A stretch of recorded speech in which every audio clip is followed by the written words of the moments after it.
You have shamed this house. You have shamed your father. And a disgraced woman has no place under my roof. You are no longer welcome here. Leave now. Please, stepmother, I have nowhere to go. That is not my concern. The storm arrived without apology. It did not creep across the sky the way polite English weather often did, with a grey warning and a distant rumble of thunder that gave one time to draw the curtains and stoke the fire. No. This storm descended on Wiltshire like a verdict already decided, tearing through the elm trees that lined the Collins estate and scattering their leaves into the dark, soaked courtyard like accusations too numerous to gather back. It was the kind of night that made even the bravest souls step back from the window.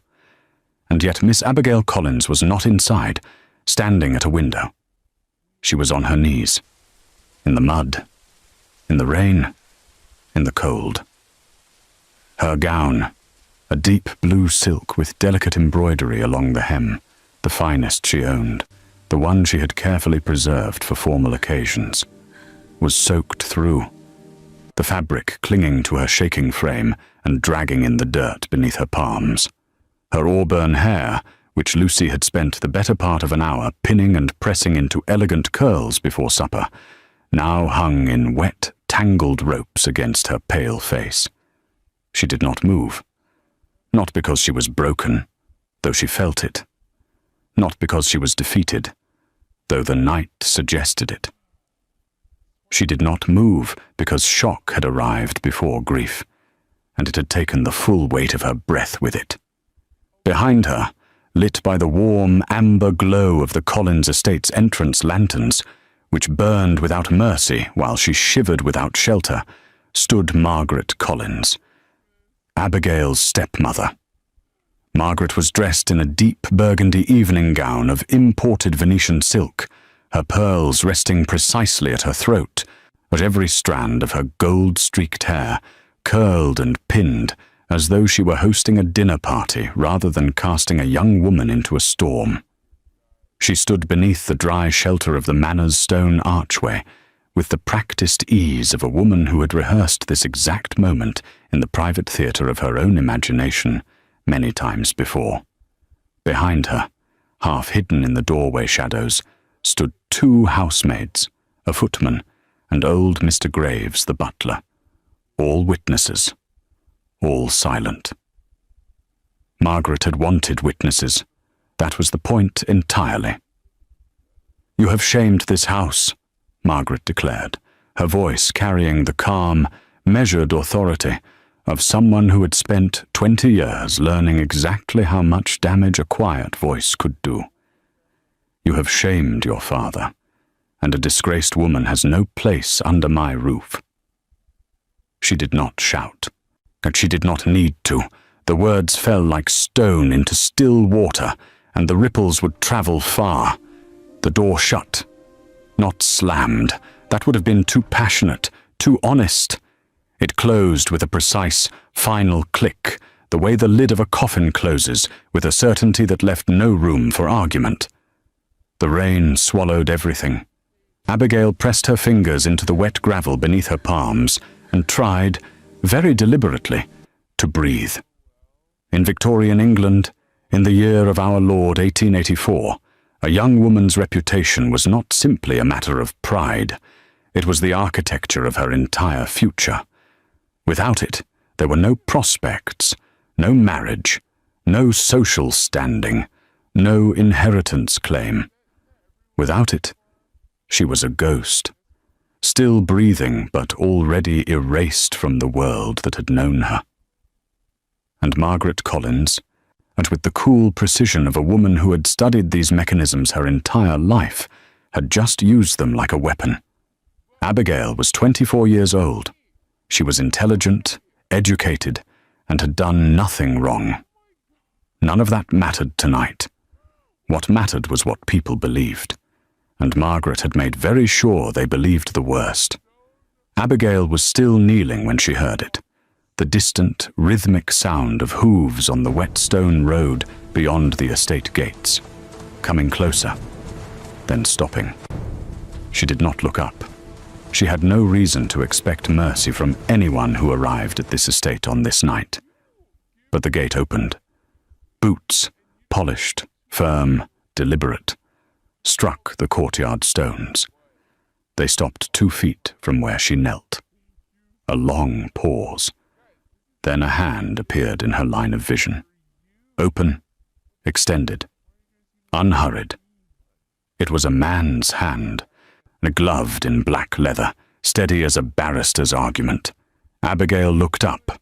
The man standing over her was tall, lean, and dressed in a well-tailored black coat with a white shirt beneath it, partially open at the collar, because the rain had pulled at him the same way it pulled at everything else. His dark hair was damp against his forehead. His jaw was set. His eyes, grey, deep, and entirely unreadable, were fixed on her with an expression she could not name. It was not pity. It was not curiosity. It was something closer to recognition, the look of a man who had, perhaps, seen injustice worn on someone's face before and knew exactly what it looked like. He did not say a word. He simply kept his hand extended and waited. Behind him, the black aristocratic carriage stood at the gate, its brass lanterns burning warm and gold against the blue-black storm. The horses were restless, but held. Abigail Collins stared at that open hand for 3 full seconds. Then, with what remained of her dignity, which was, she discovered in that moment, considerably more than she had thought, she took it. Hey, quick question. How are you feeling right now? Thank you so much for being here. It really means the world to me. It is essential that we get your support through subscriptions, likes, and comments. So if this story is already pulling at your heart, please hit that subscribe button for us, smash the like, and drop a comment telling us where you are watching from.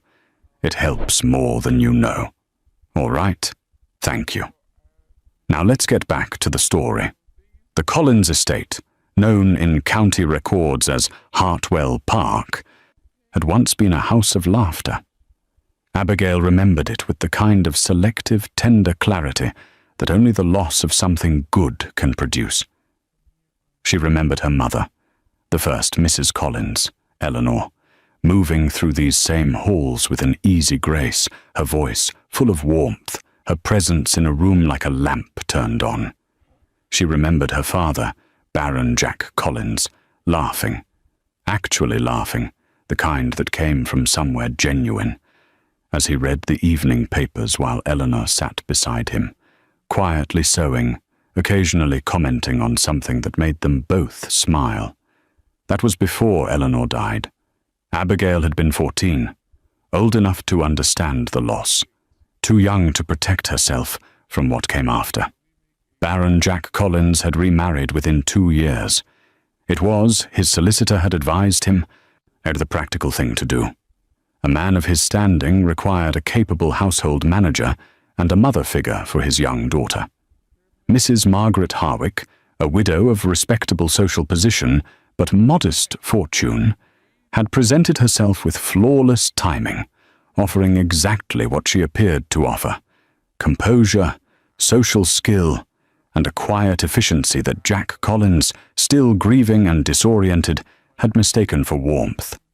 It had taken years for Abigail to understand the difference. Margaret was not cruel in ways that left marks. She was too sophisticated for that. She was cruel in ways that could be denied in polite company. A withheld compliment here, a perfectly timed public correction there, a subtle and consistent redirection of every room's attention away from Abigail and toward her own daughter, Phoebe, who was 10 years younger, a softer-tempered and entirely unaware of the mechanisms her mother was operating on her behalf. Phoebe Collins was 14 years old that autumn, golden-haired and sweet-natured, and Abigail did not blame her for a single thing. Phoebe did not choose her mother's schemes. She was simply the beneficiary of them, the way a flower benefits from a gardener's careful weeding of everything around it. It was the inheritance that had changed everything. This was something Abigail had only recently come to understand, piecing it together from fragments, a document she had seen briefly on her father's desk, a conversation she had caught between Margaret and the family solicitor, Mr. Aldridge, that stopped the moment she entered the room. Under the terms of Baron Collins' original will, the one written before Margaret arrived, a significant portion of the estate and its income was designated for Abigail upon her marriage or her father's death, whichever came first. It was not everything, but it was enough. Enough to give Abigail independence, enough to give her choices, enough, crucially, to reduce what Phoebe would inherit. And Margaret Collins had not spent 4 years cultivating this household to watch a stepdaughter walk away with a significant share of its future. In September of 1884, 3 things were true simultaneously. Abigail had received a proposal of marriage from Mr. Luca Williams, a young barrister of good standing and genuine affection for her, which would have triggered her inheritance claim. Margaret had discovered this, and a silver brooch belonging to Margaret had gone missing from her dressing table. What followed was not accidental. "I found it in Miss Abigail's room," Margaret told Jack Collins, holding the brooch in her palm with an expression of carefully constructed reluctance, the face of a woman who did not want to accuse but had no other choice. "I am sure there is an explanation," she said carefully. "But given what else I have heard, the conversation Lucy witnessed between Abigail and Mr. Williams, the nature of their arrangement as the servants describe it, I felt you ought to know the full picture before any decisions are made." The full picture that Margaret painted was meticulous and devastating. A theft, a secret and improper arrangement with a man, clandestine meetings that violated every principle of respectable female conduct, whispered reports, amplified by Margaret's careful repetition, that spread through the servants' hall, and from there to the drawing rooms of nearby houses faster than any official announcement could have managed. By the time Abigail knew what had been said about her, it had already been believed. Baron Jack Collins, a man of genuine decency, but limited emotional perceptiveness, who had spent 20 years relying on the women in his household to manage its social complexities, looked at his daughter across the dinner table one evening with the expression of a man already convinced and already grieving for it. "Is any of it true?" he asked. "Not. Tell me it is false." "Not. I trust you." Simply, "Is it true?" The distance in that question told Abigail everything she needed to know about what evidence she was up against. "Or none of it," she said. "Not a single word." He said nothing further, but he did not send Margaret away to correct the rumors. And that silence, Abigail would later understand, was its own kind of verdict. Mr. Gabriel Austin arrived at Hartwell Park on a Tuesday morning, uninvited and entirely unwelcome as far as Margaret was concerned. He was a solicitor of the new school, young, sharp, and possessed of the unsettling conviction that truth was a thing worth locating, even when the comfortable parties involved would have preferred it remain lost. He had been a school friend of Luca Williams, and when Luca came to him in distress after hearing what had been said about Abigail, Gabriel had made discreet inquiries.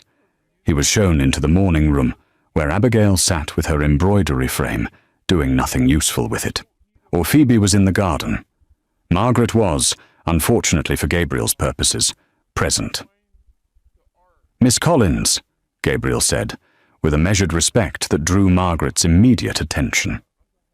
"I represent the interests of Mr. Luca Williams, who is understandably distressed by recent events. He wishes me to convey, first and most importantly, that he does not believe a word of what has been circulated." Abigail looked up sharply.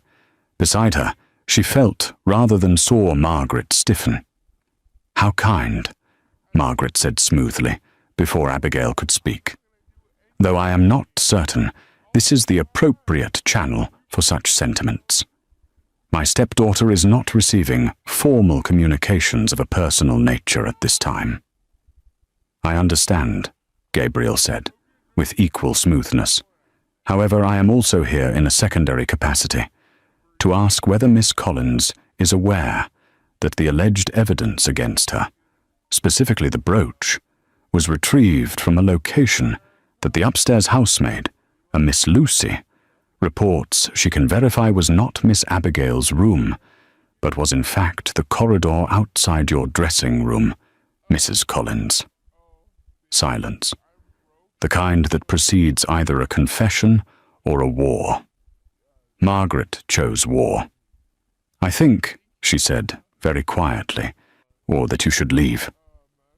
Gabriel Austin left, but not before he had met Abigail's eyes across the room and given her the smallest possible nod, the kind that said, "I have seen what I came to see. You are not alone in this." It was, Abigail reflected, the most useful thing anyone had done for her in several weeks. Lucy, small, steady, faithful Lucy, who had served the Collins household for 3 years, and who had, until now, kept her observations to herself out of the very reasonable fear of losing her position, had told Gabriel Austin the truth.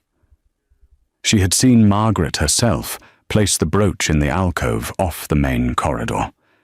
She had said nothing, because Margaret had looked at her in the particular way that told her silence was the price of her continued employment. But she had remembered.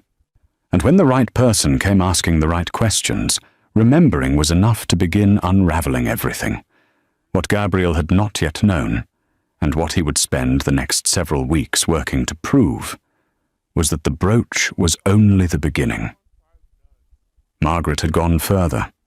She had obtained, through means Abigail could not yet fully trace, access to a letter that Luca Williams had sent to Abigail, a proper, respectful letter of courtship, and had shown it to 3 women of the local society, with a particular emphasis on certain phrases that, stripped of their context, could be made to suggest an improper familiarity.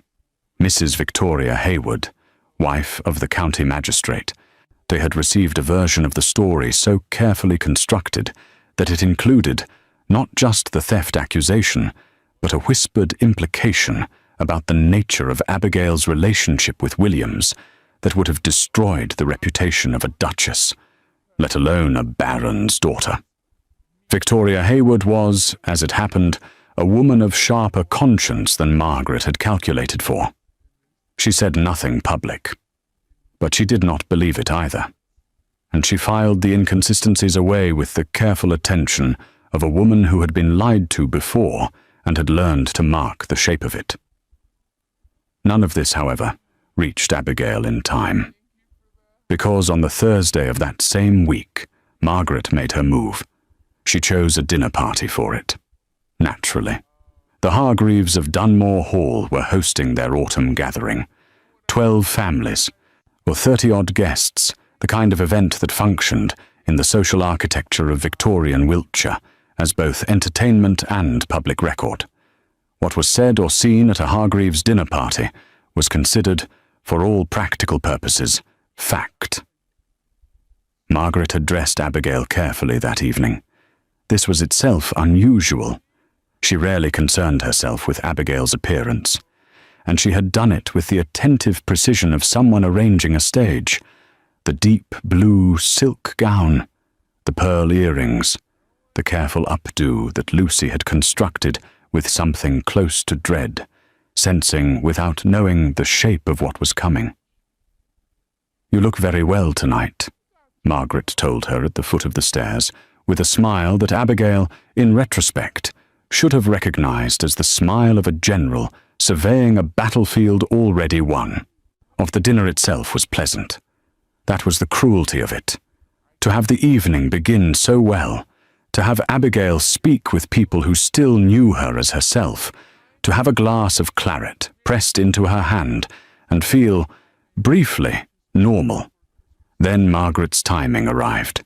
Between the second and third courses, while the footman moved between the tables and the conversation hummed with the self-satisfied murmur of people who had everything they needed, Margaret leaned toward Mrs. Hargreaves and said something. Just a few words. Quietly, with the appropriate expression of reluctant disclosure. 3 minutes later, Mrs. Hargreaves looked at Abigail with different eyes. The look spread the way these things always spread in Victorian drawing rooms, not through shouts or confrontations, which would have been manageable, but through glances. A slight withdrawal, a redirect of conversation, a sudden, slight cooling in the temperature of the room that Abigail felt without being able to identify its source, the way one feels a draft from a door that has been opened in another part of the house. She was seated beside Mr. Frederick Hargreaves, who began to find reasons to address his other neighbour. The women across from her found their attention called elsewhere. And through all of it, Margaret sat 2 seats down with the composed pleasure of a woman watching an investment pay out. The evening ended early for Abigail. A headache, she said. She was driven home in the Collins carriage, while her father and Margaret remained at the dinner. But when she arrived at Hartwell Park, the real act was waiting. Margaret had sent a footman ahead. The household staff were assembled. Abigail's small trunk, hastily packed, improperly packed, the kind of packing done under instruction and in haste, sat in the entrance hall. And Mrs. Graves, the housekeeper who had served the Collins family for 12 years, and whose face that night was a landscape of suppressed guilt, stood in the hallway and could not meet Abigail's eyes. Abigail had barely stepped through the door before she understood. She stood very still for a moment. She looked at the trunk. She looked at the assembled servants. She thought, with extraordinary clarity for someone in the first stages of shock, of every step she had watched Margaret take over the past 4 years. And she understood, truly understood, perhaps for the first time, the full architecture of what had been built around her. Margaret arrived home 30 minutes later. The scene in the courtyard followed with the exactness of a well-rehearsed performance, because it was exactly that. The public declaration of disgrace, the careful statement designed for servant ears and, through them, for every drawing room in the county. The shut door, the rain, Abigail on her knees in the mud, and Baron Jack Collins, who arrived home an hour after Margaret, was met at the door by his wife's composed account of the evening's necessity, and did not ask where his daughter was until morning. By then she was gone. His Grace Nicholas Woodward, the Duke of Ashendon, had not intended to travel the Hartwell Road that night. His original route from London, he had been up to town for a meeting with his land steward and a separate, an exhausting audience with his solicitors regarding a trust dispute that had been dragging through the courts for the better part of 3 years, would have taken him directly to the Ashendon estate via the Eastern Road. But the Eastern Road bridge had flooded in the storm, and his driver had taken the Hartwell detour without informing him until they were already on it. The Duke had been reading by carriage lamp and had not noticed the change until the vehicle slowed at the Collins estate gate. He had looked up at the sound of voices.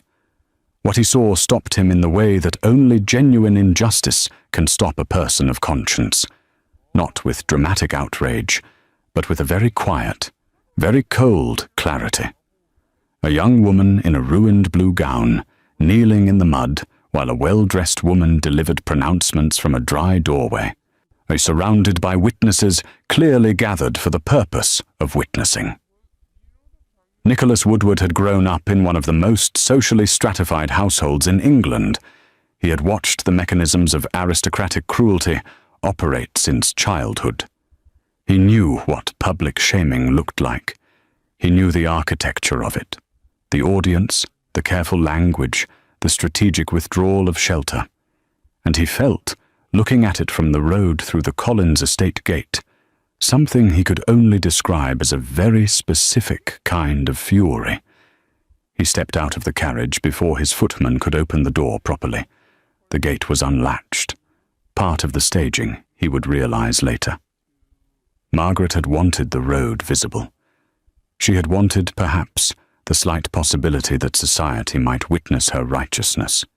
She had not anticipated that society would step through the gate and look at her the way the Duke of Ashenden was now looking at her, with the flat, cold assessment of a man who had more social capital than she would ever accumulate, and who was directing every ounce of it toward communicating, without a single word, exactly what he thought of what he had just observed.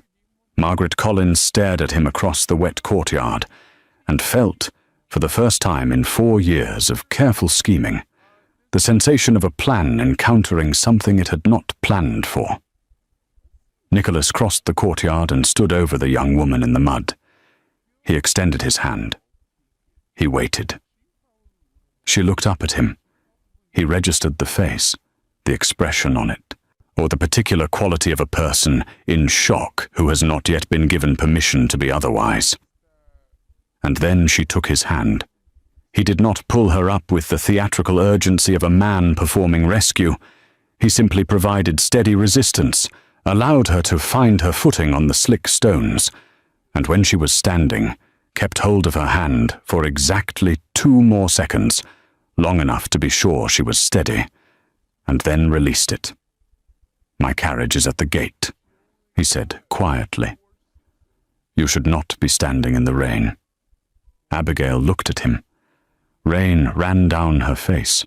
She was shaking, cold or shock or both. "I do not know you," she said, which was, he thought, an extraordinary thing for a woman in her situation to think to say. "No," he agreed. "And yet I suspect you have had enough experience tonight of people who do know you acting with considerably less decency than a stranger might. My name is Nicholas Woodward. If that is sufficient introduction under the circumstances, my carriage is waiting." A pause. Short. She was thinking. He could see it, the mind working even through the shock, evaluating, assessing. Another woman might have crumbled or simply followed without question. She was calculating whether this was safer than the mud. "Nicholas Woodward," she repeated. And then, very quietly, "The Duke of Ashenden." Yes, she looked at his carriage, then back at him. Then, and this was the moment he would remember most clearly, she straightened her spine and met his eyes with what he could only call dignity. Not gratitude, not relief, not the desperate compliance of a woman with no options. Dignity, as though she were accepting assistance as a choice, not a surrender. "Thank you," she said. He walked her to the carriage. Behind them, from the shelter of the doorway, Margaret Collins watched in silence. The expression on her face was no longer composed. In the carriage, wrapped in the travelling blanket his footman produced with the practised efficiency of a man long accustomed to the Duke's tendency to encounter unexpected situations, Abigail sat very still and looked at her hands. "Where would you like to be taken?" Nicholas asked. She thought about it for a moment that lasted longer than it should have. He understood that it was not indecision, but a genuine absence of answer, that she was, in that moment, working out that there was nowhere obvious to name. "I am not certain," she said, very honestly. "My father is at the Hargreaves' dinner. I have no close family nearby. The friends I might have gone to have likely already heard the account that was circulated tonight." He looked at her steadily. The carriage lamp threw warm light across her face. Even soaked, even muddied, even in shock, he noted, with the clinical observation of a man trained by years of legal and social affairs to see past surface conditions. There was nothing about her that resembled what had been declared in that courtyard. "The Ashenden Dower House is 4 miles from here," he said. "It is currently unoccupied, but is fully maintained. My housekeeper, Mrs. Turner, is resident. You would have appropriate shelter, complete propriety, and time to determine your next step without the pressure of the next few hours. Another pause. Why? She asked. It was, again, not the question most women in her situation would have thought to ask. He found he respected it. Because what I just witnessed was a performance designed to destroy someone, he said, and I prefer not to be the person who drives past such things. Abigail Collins was quiet for a moment. Then she nodded once. The Dower House, she said. Thank you. Nicholas instructed his driver, settled back against the carriage seat, and looked out at the storm. Across from him, Abigail pulled the blanket around her shoulders and said nothing more for the remainder of the journey. But she sat upright, and by the time they arrived, the shaking had mostly stopped. The Ashenden Dower House was a stone building of restrained elegance, the kind of structure that announced its quality through proportion and permanence rather than ostentation. Even in the rain, even at night, it had the quality of something that had stood for centuries and expected to stand for several more.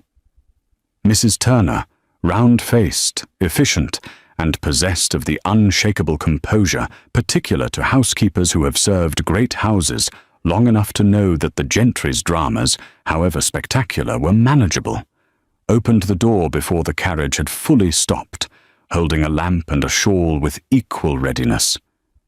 Your Grace, she said, was taking in the situation with a single practiced glance. And a guest. Miss Abigail Collins, Nicholas said. She will need the guest rooms prepared, dry clothes if anything can be found, and something hot. She has had a difficult evening. Mrs. Turner did not ask questions. This was one of her finest qualities. She simply extended the shawl toward Abigail and said, Come in out of the rain, miss. Everything else can be sorted. Abigail spent her first night at the Dower House in a clean bed with clean sheets, wearing a dress borrowed from the housekeeper's own spare wardrobe, warm soup inside her, and the doors locked. She lay in the dark and did not sleep for a long time. She thought, with methodical precision, about what had happened. Not the emotional event of it. She was not ready for that. Not yet. But the mechanics. What Margaret had done and why. What the consequences would be and how quickly they would travel. What she had and what she did not. She had, she concluded, almost nothing. No home, no social standing, no financial independence. A father who, at the moment of crisis, had trusted his wife's account over his daughter's character, a reputation that had been publicly destroyed in the most effective possible setting. She had, however, one thing. She knew the truth. And she had been offered the assistance of a man with the social standing, legal resources, and apparent moral conviction to do something with it, if she chose to trust him with what she knew. She lay in the dark and thought about the Duke's face in the carriage lamplight.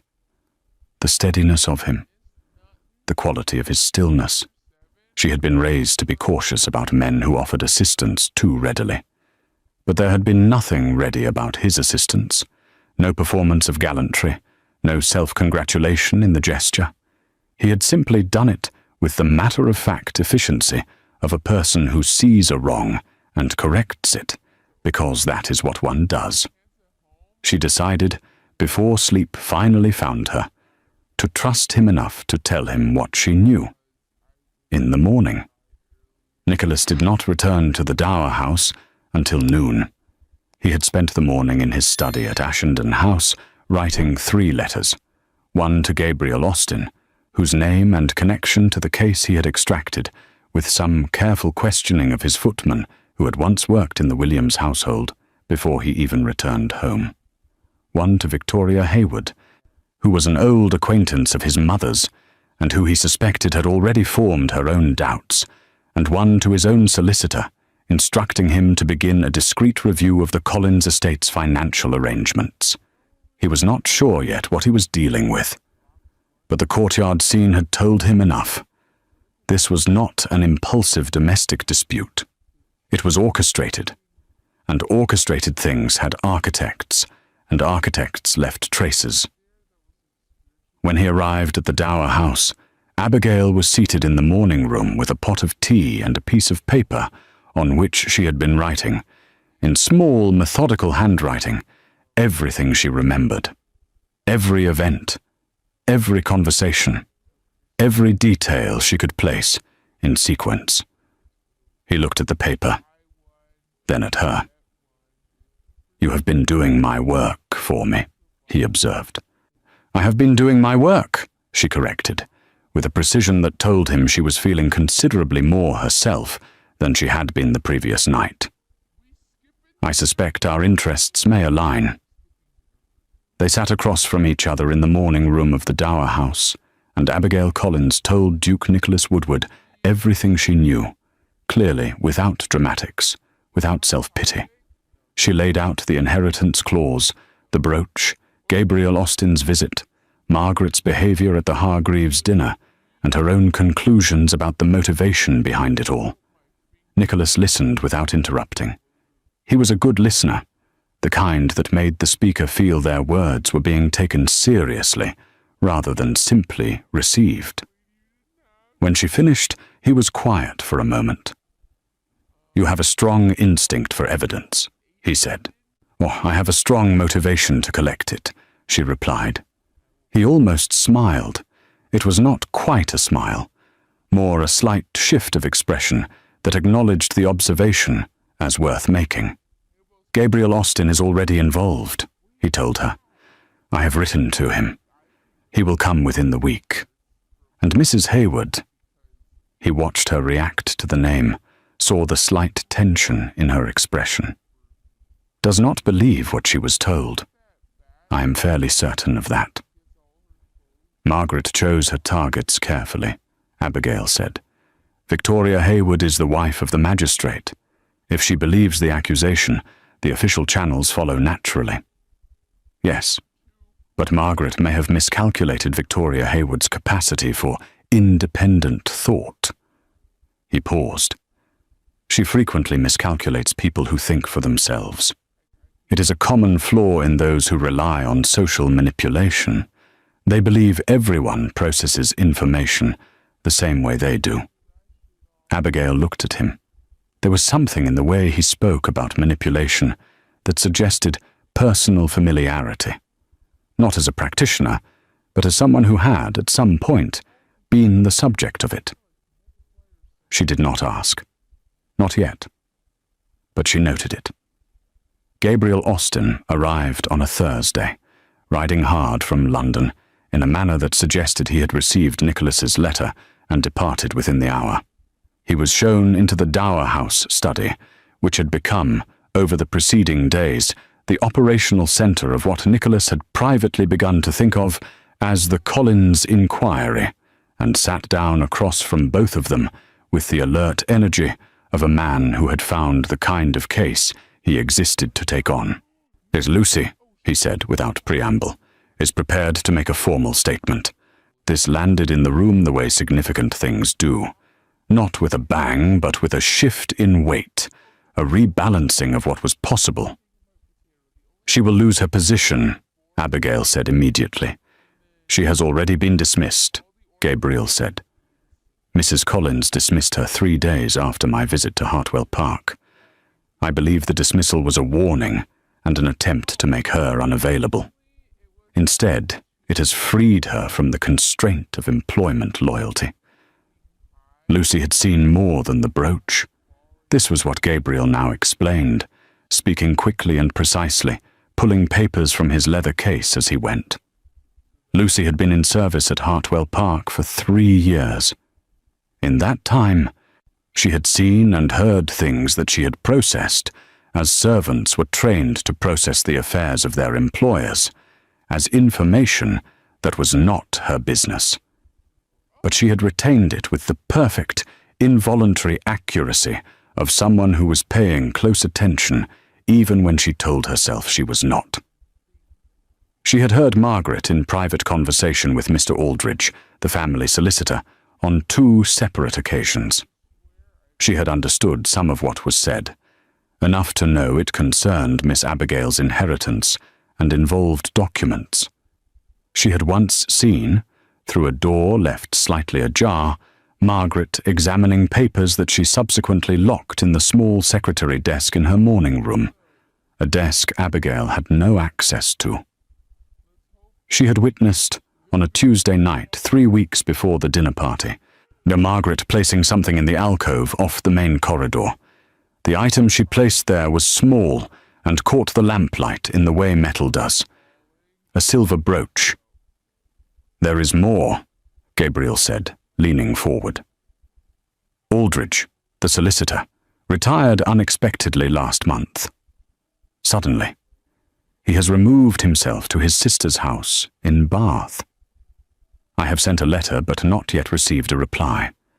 However, I have spoken to his junior clerk, a young man called Mr. Peter Sands, who left the firm shortly before Aldridge's retirement, and who has certain observations about the nature of some documents he was asked to prepare in the last year. "What kind of documents?" Nicholas asked. "A codicil," Gabriel said. "Added to Baron Collins' will. The clerk does not have the document. He was not a party to the final preparation, but he saw its early draft. It altered the terms of Miss Collins's inheritance claim." The room was very quiet. "My father signed a codicil," Abigail said. "Or someone signed it for him," Gabriel said carefully. "I am not prepared to make that allegation yet.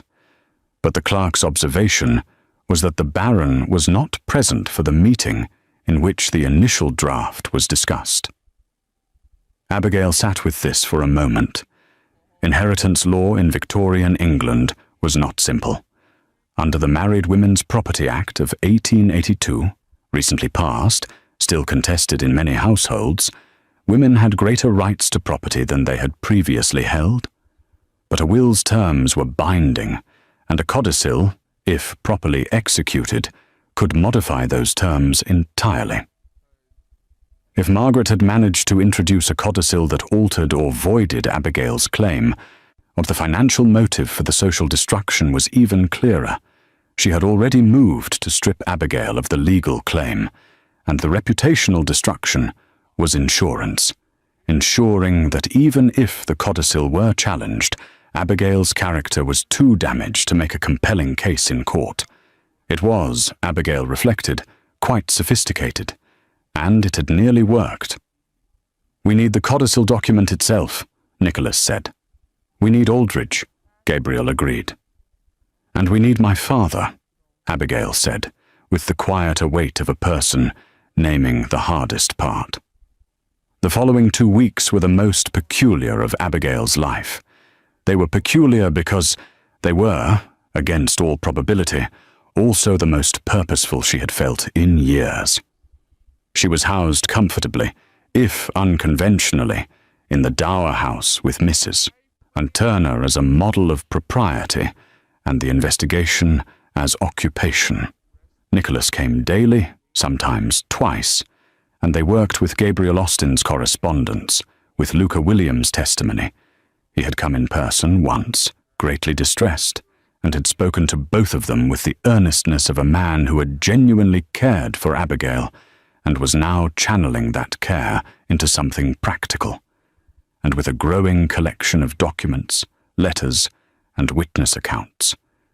It was, Abigail thought, rather like assembling a portrait, one piece at a time, each element revealing a little more of the face, until the whole picture emerged with a clarity that had been invisible when you were standing too close to it. Luca Williams, for his part, was invaluable. He had, without Abigail's knowledge, kept every letter she had ever sent him, which, or in the context of Victorian courtship, meant careful, proper correspondence, with nothing that could be misconstrued by anyone reading it at face value. But he had also kept the letter Margaret had shown to others, the one whose phrases had been taken out of context, and when placed beside the full correspondence, the selective reading became immediately apparent. "She excerpted it," Luca said, his voice tight with a controlled anger that Abigail found more comforting than she would have expected. 3 lines from a letter of 5 pages, and she found the 3 lines that, without their surrounding paragraphs, suggest exactly what she needed them to suggest. "Which means she read the entire letter before she excerpted it," Nicholas observed. "Which means she had access to your correspondence." "I kept her letters," Luca said, looking at Abigail. "In a box in my study. I did not think they required securing."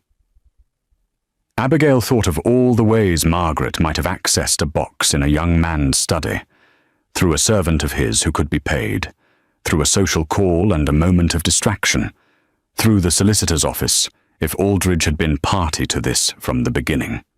The picture was wide now, wider than a simple grudge or a domestic dispute. It was a sustained, premeditated campaign. Victoria Hayward came to the Dower House on a Friday afternoon, unannounced, arriving in her own carriage, while Abigail and Nicholas were reviewing the clerk's statement. Nicholas received her in the drawing room, and Abigail, sitting just beyond the door in the study, heard the conversation through the wall. "I have had doubts from the beginning," Victoria said, with the decisive tone of a woman who had finished arguing with herself. The story had the quality of something too complete, too many details arriving too quickly, all pointing in the same direction. Real scandals are messier. They have gaps and contradictions. This one was seamless. A pause. "Seamless things are made." "What are you prepared to do with your doubts?" Nicholas asked. "Whatever is required," Victoria Hayward said. "My husband is the magistrate of this county. If there is evidence of a deliberate legal fraud in addition to a social one, his office becomes directly relevant. And I have made him aware of my concerns." Abigail sat in the study with her hands folded in her lap, and felt, for the first time since the night of the rain, something that she cautiously identified as hope. But the letter from Aldridge arrived on a Monday. It was brief, handwritten, and slightly unsteady in its script, the penmanship of a man under some internal pressure. "I am prepared to make a statement. I was asked to prepare documents I should not have prepared. I have been troubled by this matter for some time. I will receive Mr. Austin at my sister's address in Bath at his earliest convenience." Gabriel was on the road to Bath the following morning.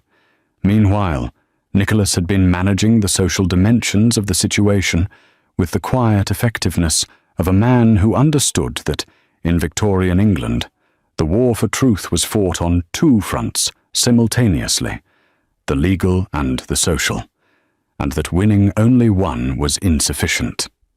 He had, with the calibrated precision of someone who knew exactly how aristocratic social networks operated, begun to speak. Not broadly, not dramatically, but to precisely the right people, at precisely the right moments, with precisely the right degree of controlled concern about what he had witnessed and what he was beginning to understand.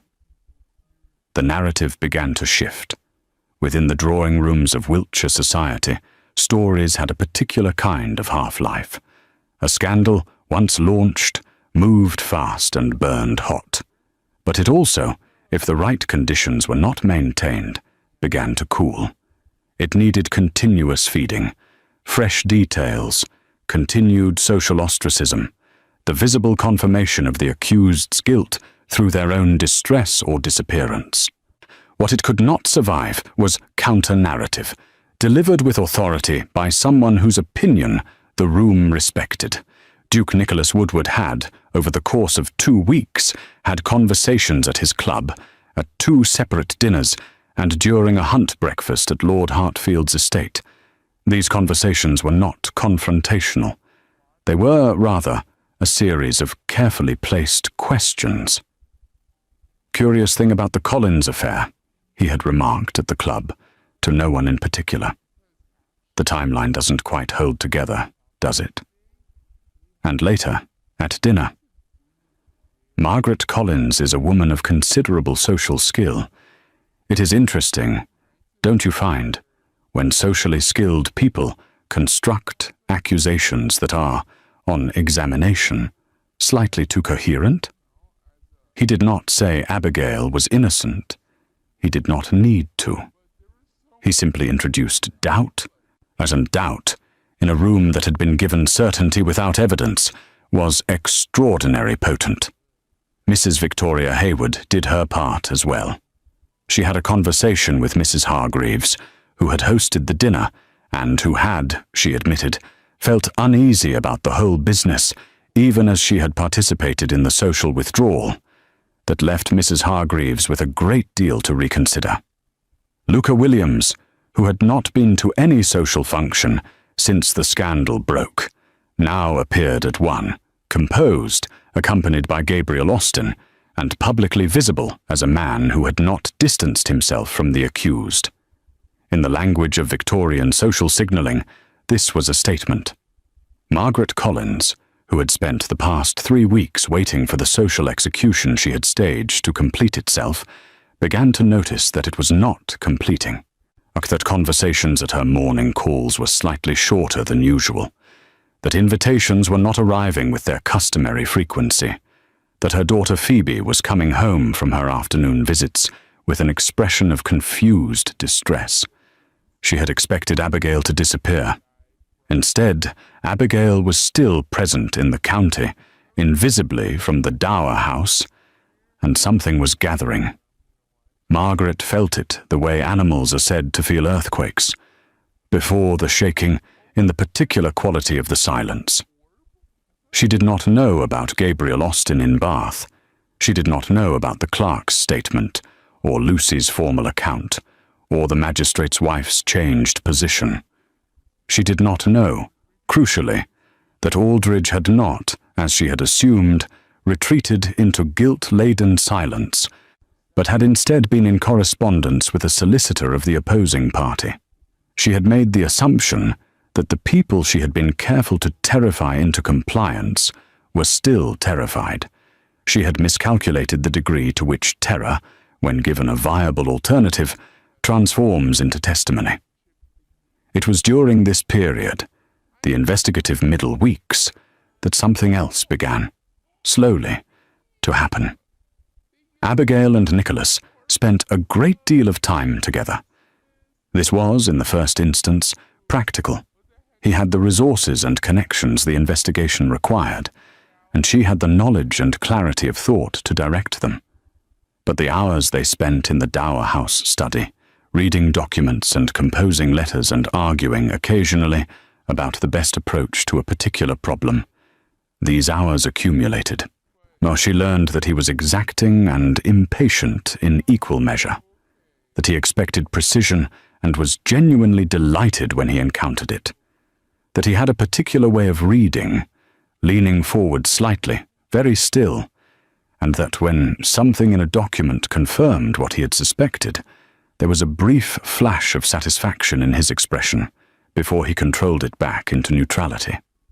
He learned that she was formidably organized, that she had an unusual capacity for sitting with difficult information without becoming overwhelmed by it, and that she had a dry wit she deployed rarely but with extraordinary accuracy, always at exactly the moment when the atmosphere had become too heavy and needed puncturing. She had a habit, when thinking, of pressing the tip of her pen lightly against her lower lip. He caught himself noticing this on a Tuesday afternoon and spent the next 20 minutes being irritated with himself for it. "You are distracted," Abigail said, without looking up from the letter she was reading. "I am thinking," he said. "You are doing a particularly focused kind of not thinking," she said, "which is different. You do it when there is something you are deciding whether to say." He looked at her. "You are unusually observant," he said. "You are unusually transparent," she replied, "for a man who believes he is inscrutable." The silence that followed was not uncomfortable. It had the quality of something being understood, rather than something being left unsaid. He said, "When this is over." And she said, with a quiet steadiness that told him she was also, in her careful way, was deciding something. "When this is over." Which was not an answer, technically, but it was a very great deal more than nothing. The occasion that Gabriel Austin and Nicholas identified as the appropriate venue for what they had taken to calling the resolution was a gathering hosted, with accidental perfection, by Baron Jack Collins himself. The Baron had, at Margaret's instigation, arranged an autumn reception at Hartwell Park for the local gentry, an event that had been scheduled before any of the current troubles, and which Margaret had kept on the calendar, because cancelling it would have suggested a household in disorder. She needed things to appear exactly as normal. She had not anticipated that her stepson-in-law's gathering would become the setting for her own exposure. They arrived in 3 carriages. Nicholas first. His presence at any county gathering was unexceptional and expected. Gabriel Austin and Luca Williams together, which was slightly unusual but not remarkable. And Abigail last, with Victoria Hayward, which was, when the carriage door opened and Abigail stepped out beside the magistrate's wife, the first public statement of the evening. The Hartwell Park drawing-room fell into an unusual, attentive silence as the assemblage processed this combination of arrivals. Margaret Collins, standing near the fireplace, in a new silk gown the colour of old roses, went very still. Baron Jack Collins, who had been told that morning by Nicholas himself, in a private conversation of considerable frankness, that he had been the subject of a manipulation, that his daughter was not guilty of what she had been accused, and that the evidence to prove this was assembled and waiting, stood beside the fireplace in the posture of a man who had been awake for most of the preceding night, and was doing his best to hold himself together. He looked at his daughter when she entered. She looked at him. There was a great deal in that look that could not be resolved in a single evening, but she gave him a small nod, not of forgiveness, not yet, but of acknowledgement that she understood what she had been told this morning had cost him, that she was willing to proceed. He nodded back.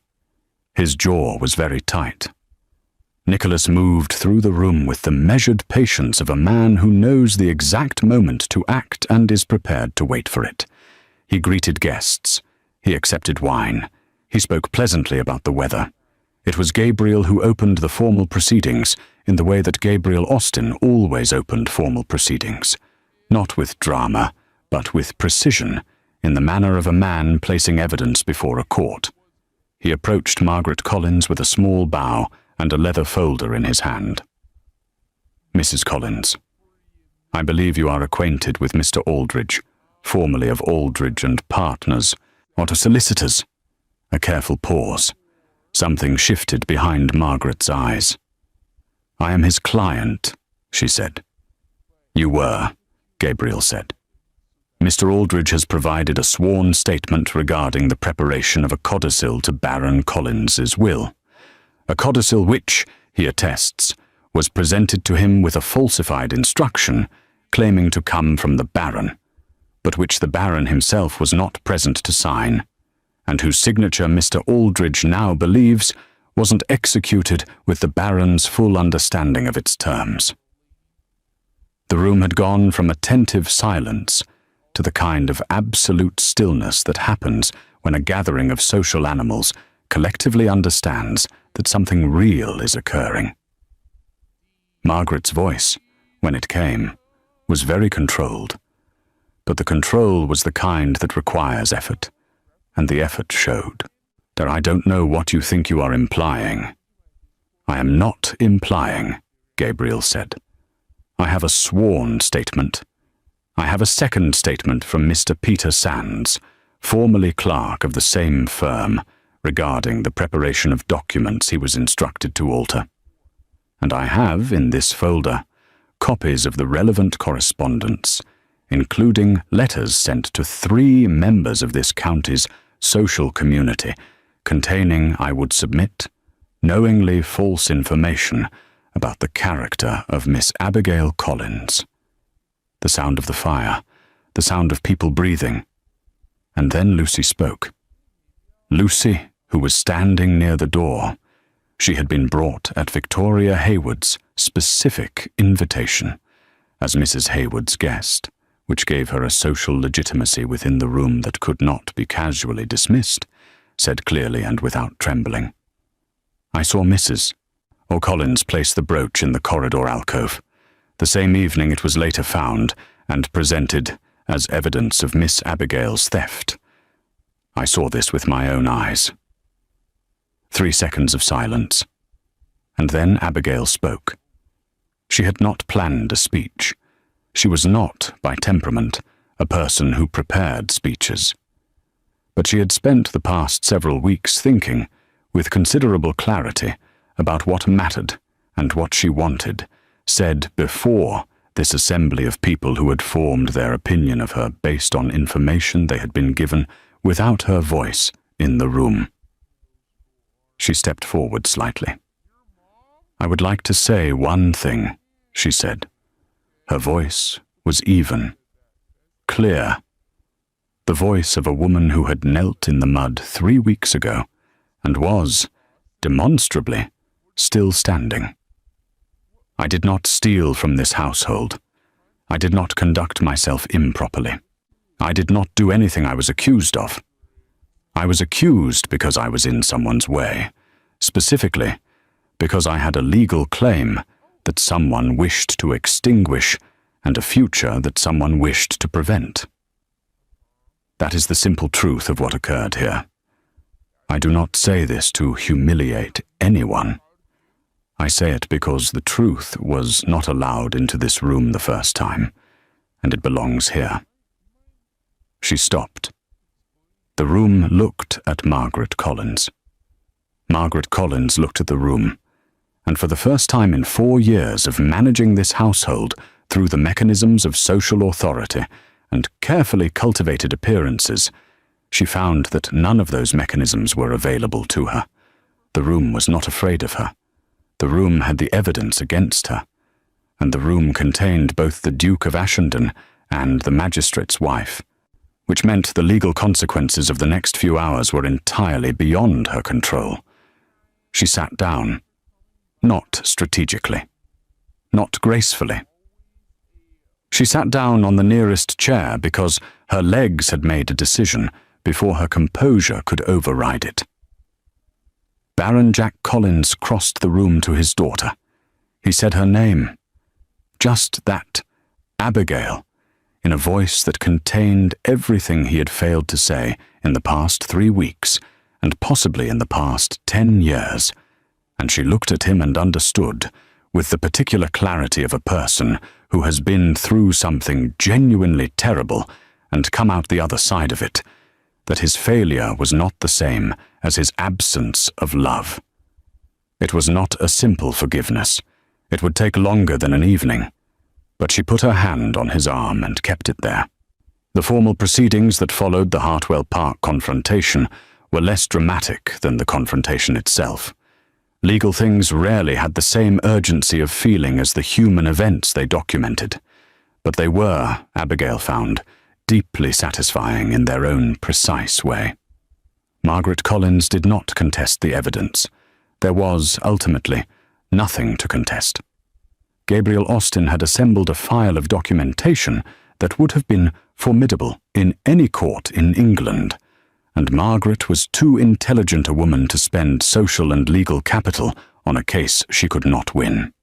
She acknowledged, through her own solicitor, hastily engaged, that certain documents had been improperly prepared, and that the accusations she had made publicly against her stepdaughter had been based on misunderstanding. This was a legal formulation, not a confession. But it was sufficient. The codicil to Baron Collins's will was set aside as improperly executed. The original terms of the will were reinstated. Abigail's inheritance claim was legally restored. Margaret's position within the household became, rapidly, and without anyone needing to state it explicitly, untenable. She and Phoebe removed to Margaret's sister's house in Cheltenham before the month was out. Phoebe wrote to Abigail before she left. The letter was short and uncertain and genuine. The letter of a girl who did not know what her mother had done until it was done, and who did not know how to carry the weight of it. "I am sorry," it said. "I did not know." "I am not sure that helps, but I am sorry," Abigail wrote back. It was not effusive, but it was kind. Because Phoebe was 14 years old and had chosen none of this, and cruelty in response to cruelty, Abigail had decided, was not a cycle she wished to continue. Baron Jack Collins spent the weeks following the confrontation doing something that was, for him, extremely difficult. Reckoning. He had been manipulated. He had not been stupid. Margaret had been very good at what she did, and the evidence had been carefully fabricated. But he had also chosen, at several critical moments, to not look too hard at what was in front of him. He had preferred the peace of a running household to the disruption of uncomfortable questions, and his daughter had paid the price of that preference. He said this to Abigail directly, without hedging, without distributing the blame more broadly than it belonged. She listened, and she told him the truth, that it would take time, that the hurt didn't disappear because the cause of it had been explained, but that she didn't want to lose what remained of their relationship over a woman who was no longer in it. They were tentative with each other for some time after that, but they were trying, and trying, Abigail had concluded, was the beginning of everything. The question of Duke Nicholas Woodward resolved itself, as the best things tend to do, through the simple accumulation of honest time spent together.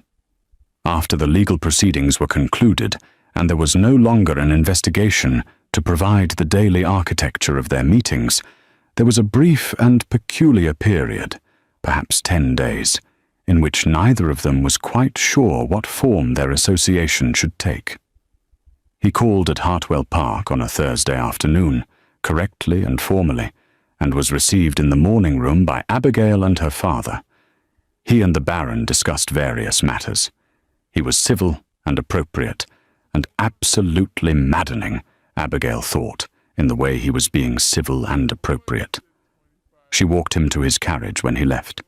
The afternoon was cool and blue, nothing like the storm of a month ago, and the elm trees along the drive were turning gold. "You said," Abigail began, looking at the drive rather than at him, "that when this was over, and then you stopped." "I did," he agreed. "I thought you ought to finish the sentence," she said. He was quiet for a moment. Then, "I intended to say that when this was over, I should very much like to know you outside the context of a crisis. I find that I think considerably more clearly when we are in the same room, which is, given that I thought I managed reasonably well on my own before, rather illuminating." She turned to look at him. "That is a very restrained declaration," she said. "I am a very restrained man," he said, "generally." "And unrestrained?" she asked. The pause that followed was brief, but it was the kind of pause that held a great deal. "Unrestrained," he said. "But I would tell you that you are the most remarkable person I have encountered in the entirety of my adult life, and that the 3 weeks I have spent in your company have been, despite, or perhaps because of, their complete departure from ordinary circumstances, the most genuinely alive I have felt in years." The elm trees made a sound in the wind. Abigail looked at the Duke of Ushenden, at the carefully maintained composure, at the grey eyes that were, she had learned, considerably warmer than they initially appeared, and felt, for the first time in this story, entirely and properly like herself. "In that case," she said, "I think you should call again. Tomorrow." "Not on business." "Tomorrow?" he agreed. He did not take her hand. That would come, properly, with gloves, in a garden, on a clear day, with her father's blessing, which was given with both relief and a slight expression that suggested the Baron was aware he had very little standing to object to anything his daughter chose to do with her future.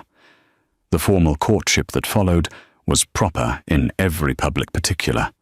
In private, in the morning room, with the firelight and the papers they had stopped needing, and the conversations that went longer and further than investigations required, it was something else.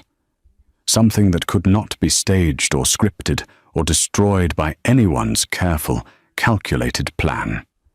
Something that had, perhaps, been decided on a stormy night in a muddy courtyard, when a woman in a ruined blue gown looked up and took a stranger's hand. Before we close this chapter of Abigail's journey, I want to ask you something. Do you believe that dignity can truly survive the cruelest betrayal? That truth, no matter how long it is buried, always finds its way to the light? If this story moved you even a little, if Abigail's courage stirred something in you, take just a moment right now to subscribe, smash that like button, and leave a comment telling us your thoughts. Where are you watching from? What part of this story hit you the hardest? Your support keeps stories like this alive, and means more than you know. And so, what began as a night of disgrace in the rain became the turning point of a life reclaimed. Not through fortune, not through the intervention of someone more powerful rescuing someone powerless, but through the convergence of truth, courage, and the simple, the radical decision made by a young woman kneeling in the mud to reach up and take a hand, and then, more importantly, to stand. Abigail Collins did not regain her dignity the night Nicholas Woodward offered her shelter. She had never lost it. What she regained over those weeks of work and testimony and deliberate, careful truth-telling was the world's recognition of what had always been there. This is, in many ways, the deeper lesson of her story, and of Victorian England's complicated machinery of social reputation more broadly. The Married Women's Property Act of 1882, which features in Abigail's inheritance claim, was a radical legal shift for its era. It allowed married women to own and control their own property, independent of their husbands. But the social architecture that surrounded this legal reality was still deeply resistant to women who exercised agency over their own lives and futures. Women's reputations remained a form of social currency that others could devalue, and Margaret Collins understood this mechanism better than most, because she had spent her life learning to navigate it. What she had not accounted for was that the same system that could be used to destroy a reputation could also be used to restore one, if the truth was sufficiently documented and the right people were prepared to speak it. Gabriel Austin, Luca Williams, Lucy, Victoria Hayward, each of them made a choice. They chose the discomfort of honesty over the comfort of complicity. In doing so, they did not merely help one woman, or they demonstrated something about the nature of systems built on suppression. They depend entirely on the silence of those who know better. The moment that silence breaks, everything that was built on it becomes unstable. As for Nicholas Woodward, the Duke of Ashendon, who stepped out of his carriage on a flooded detour on a stormy night in Wiltshire, he would say, years later, that he had not done anything particularly heroic. He had simply done what was obvious. He had simply looked at what was in front of him and done the obvious thing. He had, of course, also fallen in love. But he considered that separately.